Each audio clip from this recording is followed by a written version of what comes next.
성호입니다. 저는 이남중 차남으로 서울에서 태어났고 저희 집안은 불교 집안이었습니다. 친가 쪽이 불교 골수였고 친가에서 제일 큰 어른 댁에 가면 보살상도 있었습니다. 그래서 일요일 되면 절에도 가고 때가 되면 제사도 지내고 고사도 하였습니다. 그리고 어머니께서는 부적을 가지고 다니라고 하였습니다. 저도 부적이 나에게 안 좋은 일을 막아줄 것이라 생각했습니다. 저는 이런 불교 집안에서 살았습니다. 제가 미국 오기 전 형이 먼저 미국에 와 있었고 군 복무 시절 제대가 얼마 남지 않았을 때 형은 제대하면 미국에 오라고 하였습니다. 부모님도 복학 전에 시간이 있으니 외국으로 한번 나가서 견문을 넓히고 오라고 권유하셨습니다. 그래서 제대를 하고 나서 미국 갈 준비를 하였습니다. 그런데 그때 9.11 테러가 났고 비자가 나오기 어려울 것 같았지만 다행히 수월하게 나왔습니다. 무사히 미국으로 들어오게 되었습니다. 형은 공항에 마주 나왔는데 옆에 모르는 사람이 같이 서 있었습니다. 알고 보니 형이 다니는 교회의 구역장이었습니다. 그분 차를 얻어 타고 맨하튼을 통해 뉴저지로 오면서 그 구역장님이 하시는 말씀이 너희 형이 예수장인 것을 아냐고 물어봤습니다. 그때는 그 물음이 형이 단순히 교회에 다니는 정도로 말하는 것으로 알아들었습니다. 그리고 하시는 말씀이 형이 여기 잘 아니까 말을 잘 듣고 내일 구역 예배니까 나오라고 하는 것이었습니다. 남의 도움을 받는 것도 있었고 형의 말을 거부할 수가 없었습니다. 떠나기 전에 어머니께서는 저에게 너는 교회에 가지 말아라 라는 말씀하셨습니다. 저는 걱정하지 마시라고 교회 가지 않겠다고 안심시키고 왔습니다. 하지만 형으로 인해 어쩔 수 없이 교회를 가게 되었습니다.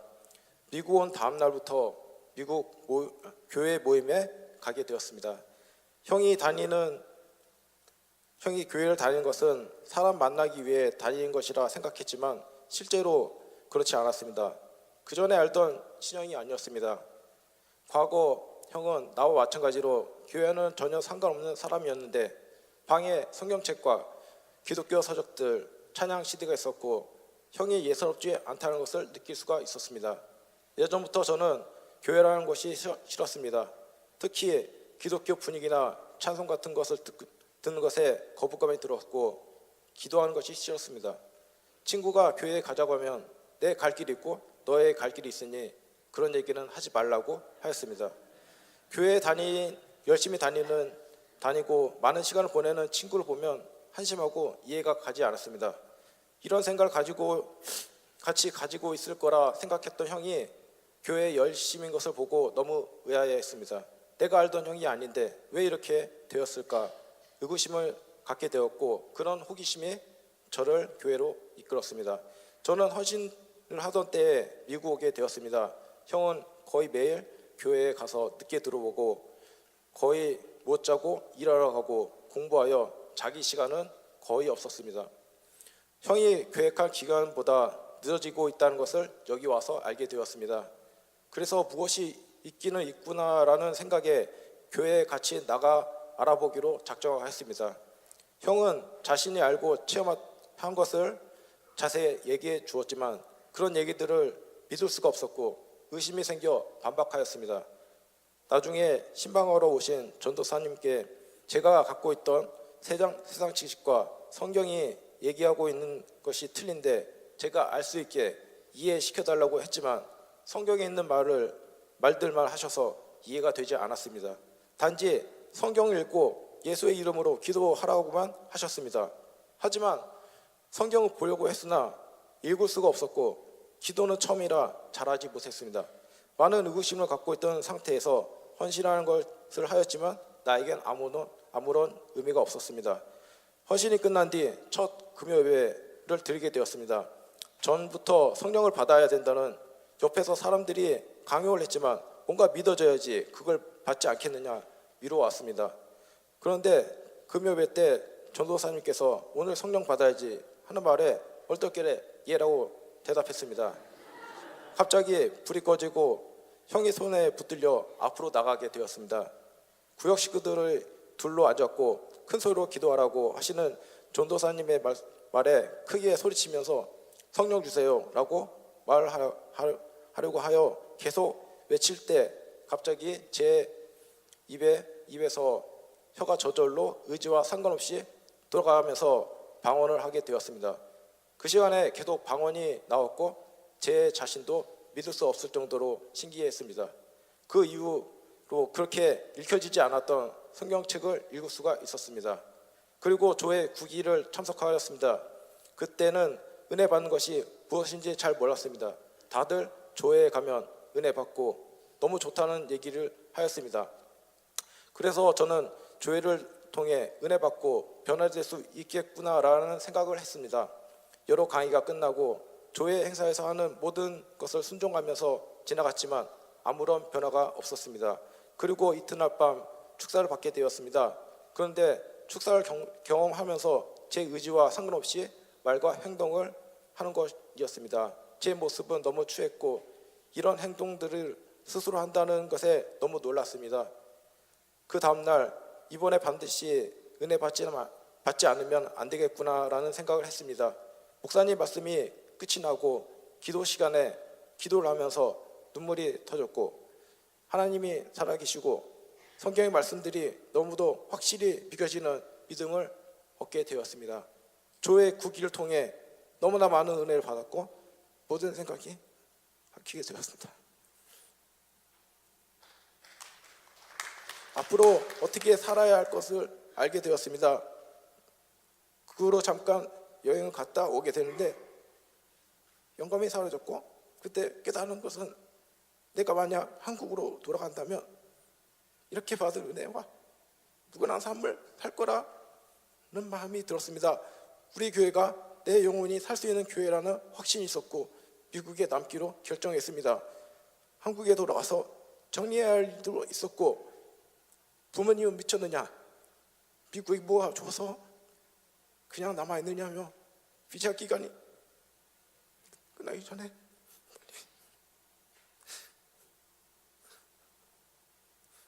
빨리 한국으로 돌아오라는 말씀을 하셨습니다. 형도 동생을 은혜 받게 하고 같이 한국에 갈 계획이 있었으나 저는 여기서 잘 살 수 있다고 걱정하지 말라고 말하면서 부모님을 안심시켜 드려 설득하였고 저만 이곳에 남게 되었습니다. 이제부터 저의 생각과는 다른 힘든 미국 생활이 펼쳐졌습니다. 남겠다는 결심한 말로 인해 내가 돈을 벌어야 살 수 있었습니다. 하지만 체류 기간도 짧고 영어도 잘 못하고 아무런 경력도 없었기에 일자리를 쉽게 구할 수가 없었습니다. 이런 일들이 반복되면서 희망 빠져갔고 군인 광고를 보기에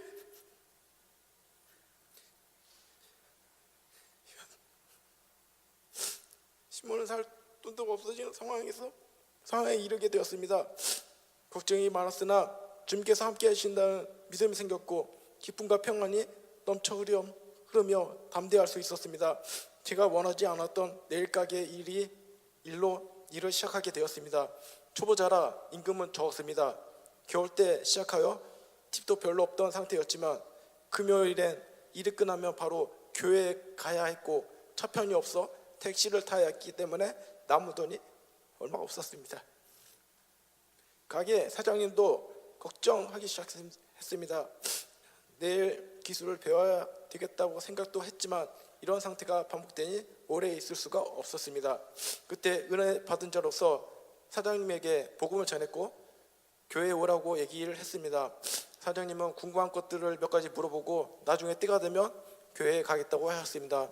그 가게에서 나온 뒤 나중에 우연히 하나룸에서 그 사장님을 만났는데 갑자기 저를 치면서 인사로 너 때문에 교회를 나간다고 인사하며 지나갔습니다. 그 다음 일들은 몸으로 하는 일들이었습니다. 성격 좋지 않은 사장이 있는 회사로 들어갔는데 어느 날 일을 보고하러 들어갔다가 모멸감을 당하였습니다. 일을 맡으면 잘해야 한다는 책임감이 있었기에 열심히 하였으나 사장은 늘 저만 늦게 퇴근시키고 있었습니다. 그리고 어느 날 갖고 있던 서류들을 제 얼굴에 던져버렸습니다. 좋지 않은 작은 회사에서 하고 있는 일이 그리 중요한 것도 아닌데 열심히 일을 해놓고 내가 왜 이런 일을 당해야 하나, 참을 수 없는 모멸감으로 그대로 회사를 나가려고 했습니다. 하지만 다른 한편으로 예수 믿는 자로 전도한 상태라 잘 참아왔는데 이로 인해 주님을 욕되게 할 수 없다라는 마음이 저를 참게 만들었습니다. 며칠을 걸쳐 창고 일들을 하다가 이제 기술직을 하는 게 어떠냐고 조언을 받게 되었습니다. 그래서 여러 기술직을 생각하면서 마침내 전기 기술직을 얻게 되었고 헬퍼 생활을 시작했습니다. 헬퍼는 기술과 지식이 없었기 때문에 바로 기술 일을 하지 못합니다. 자재 옮기는 일이 주 업무로 단순히 시키는 일만 하기 때문에 창고 일보다 더 일이 고되었습니다. 8층 아파트 공사에서 계단을 올라갔다 내려갔다 무거운 자재를 옮겼습니다. 이것을 반복하면 다리와 온몸의 힘이 바닥이 납니다. 이런 지친 몸으로 퇴근하면 모든 일이 귀찮아지고 쉬고 싶은 생각만 들었습니다. 그런데 구역장님은 구역 예배 때 얼굴에 힘이 없는 것을 보고도 전도하러 나오라고 하셨습니다. 저는 이런 모습으로 어떻게 전도할 수 있느냐고 반문하였고 구역장님은 전도할 수 없어도 너의 전도의 분이 다치지 않도록 나오라고 하셨습니다. 저는 그 말씀을 순종하여 지금까지 노방 전도를 합니다. 예전에 저는 노방 전도하던 사람들을 무시했으나 지금은 무시당하더라도 모르는 사람에게 전도합니다. 그리고 그들의 마음을 이해하지만 말씀에 순종하며 전도 장소로 나가 복음을 전합니다. 이후 점점 전기 기술을 익히면서 일할 때 필요한 근육도 생겼고 일이 익숙해져서 어느덧 전기 기술자가 되었습니다. 저는 한 가지 중요한 기도 제목이 있었습니다. 사도행전 16장 31절에 주 예수를 믿으라 그리하면 너와 너의 집이 구원을 얻으리라. 저는 이 말씀을 가지고 기도하였습니다. 저의 집안에 흐르는 저주가 있기에 시간이 걸릴 거라 생각했습니다. 그리고 9년 정도 되던 해에 한 통의 전화를 받았습니다. 형의 전화였는데 어머니가 많이 아프셔서 응급실에 들어왔고 지금 중환자실에 들어가는 상황이라고 알려주었습니다. 집에서는 알리지 말라고 했지만 형은 저에게 전화를 한 것입니다. 알아도 올 수 없다는 것을 알고 있었기 때문입니다. 그리고 형은 너도 마음의 준비를 하라는 것이었습니다. 그 얘기를 듣는 순간에 지금 무슨 얘기하고 있는 거냐고 형은 도대체 거기서 뭐 하고 있느냐고 화를 내었습니다. 그리고 전화를 끊었습니다. 그리고 어이가 없었습니다. 어떻게 된 거지? 지금까지 기도해 왔는데 나에게 들려오는 얘기는 마음의 준비를 하라는 말이네. 엉해졌습니다. 나는 이곳에 온 뒤로 한 번도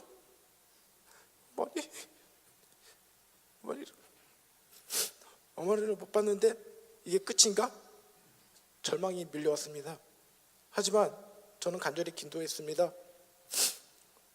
그 전부터 어머니는 당뇨병이 있었습니다. 당뇨병은 합병증이 더 무섭다고 합니다. 이번은 감기에 걸린 조카를 돌보다 급성 폐렴으로 된 것입니다. 그리고 다음번 전화에선 형이 말하기를 어머니께서 죽은 큰 고모가 보인다고 했습니다. 할머니 큰 고모 순으로 돌아가셨고 그 차이가 많이 나지 않고 있었던 터라 더 걱정이 되었습니다. 더 시간이 없구나 라는 생각이 들었습니다. 저는 더욱 간절히 기도했습니다. 주님, 저의 방법은 이것밖에 없습니다. 어머니를 살려주세요. 간절히 기도했습니다. 지금 죽으면 지옥으로 갈 수밖에 없습니다. 살려주세요. 기도하고 또 했습니다. 그 뒤로 주님께서는 기도 응답을 해주셨고 극적으로 중환자실에서 일반 병동으로 옮기게 되었고 어머니는 건강을 되찾았습니다. 더 큰 감사는 이 계기를 통해 저희 가족은 예수 믿는 가정이 되었습니다.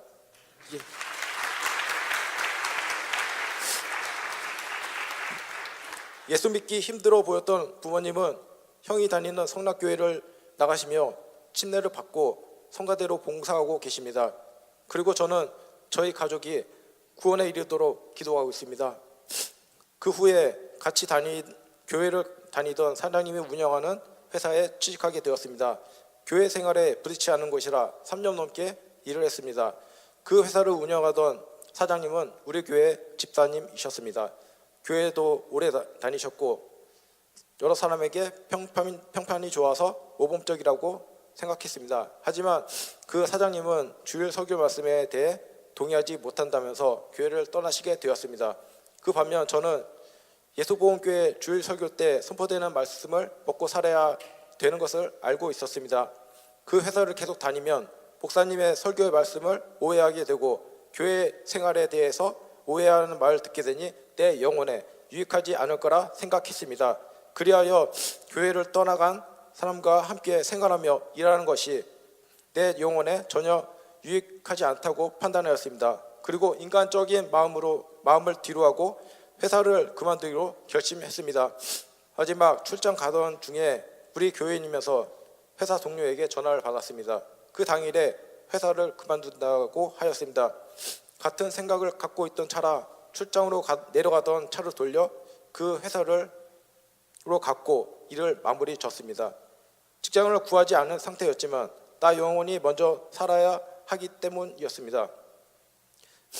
교회는 나의 영혼이 살 곳이고 더 가까이 밀착되어 있을 곳이기 때문입니다. 2016년 올해 초 청년부 부서장이 되었고 나로 인해 부서원들의 헌신이 잘못되면 안 된다는 부담감을 갖고 시작했습니다. 그리고 부서원들을 위해 기도합니다. 부서를 위해 저의 시간을 빼고 월요일 맨하탄 전도로 같이 나갔습니다. 저는 여러 고민 끝에 지금 프리랜서로 일을 합니다. 그래서 제가 시간도 정하고 움직입니다. 지금까지 월요일은 맨하탄 전도로 4일만 일하는 시간으로 정해 놓았습니다. 물질에 대한 부담감이 있었고 한 달이 시작되면 어떻게 이 한 달을 버틸까 하는 생각도 있었지만 그때마다 주님은 제게 일을 주시고 필요한 물질을 주셨습니다. 이런 일들을 계속 반복하면서 그 전에 받았던 주국보다 더 확실히 일용할 양식을 책임져 주심을 알게 되었습니다. 넉넉한 삶은 아닙니다. 하지만 지금까지 주님이 책임져 주시는 삶을 살고 있습니다. 이 미국에서 빈손으로 시작하게 된 저를 주님은 저에게 은혜를 채워주시고 지금까지 교회 생활을 하며 헌신하며 살 수 있도록 해주셨습니다. 힘든 시기에는 포기하고 싶은 생각도 들었으나 그때마다 주님은 저에게 말씀으로 알게 하시고 직분을 통해 무엇을 해야 하는지를 깨닫게 해주셨습니다. 지금까지 시련과 어려움을 통해 연약하던 저를 강하게 단련시키시며 단단하게 또한 시험을 이기게 만들어 주셨습니다. 주님은 작은 직분부터 시작하여 집사 직분으로 교회를 섬기게 하셨습니다. 예수와는 나의 전부이고 예수와의 비밀인 교회는 나의 생명입니다. 나 영원히 존재할 수 있는 곳입니다. 저는 교회의 지체입니다. 저희 소망은 사랑하는 주님 다시 올 때 교회 흔들리지 않는 기둥으로 주님 뵙는 것입니다. 예수와를 믿지 않을 것 같은 저를 이곳 미국으로 옮기시어 예수와를 믿게 하심을 감사드립니다. 진리의 교회로 진리의 말씀을 전하는 예수공교로 인도해 주심을 주님께 감사합니다. 부족한 자를 간증할 수 있게 해주심을 예수께 감사드립니다. 모든 집사님, 형제, 자매님 이 길에 함께 해주셔서 감사드립니다. 끝으로 목사님과 교회 앞에 감사드립니다. 이 모든 간증으로 하나님께 영광을 돌리면서 저의 간증을 마칩니다. 감사합니다.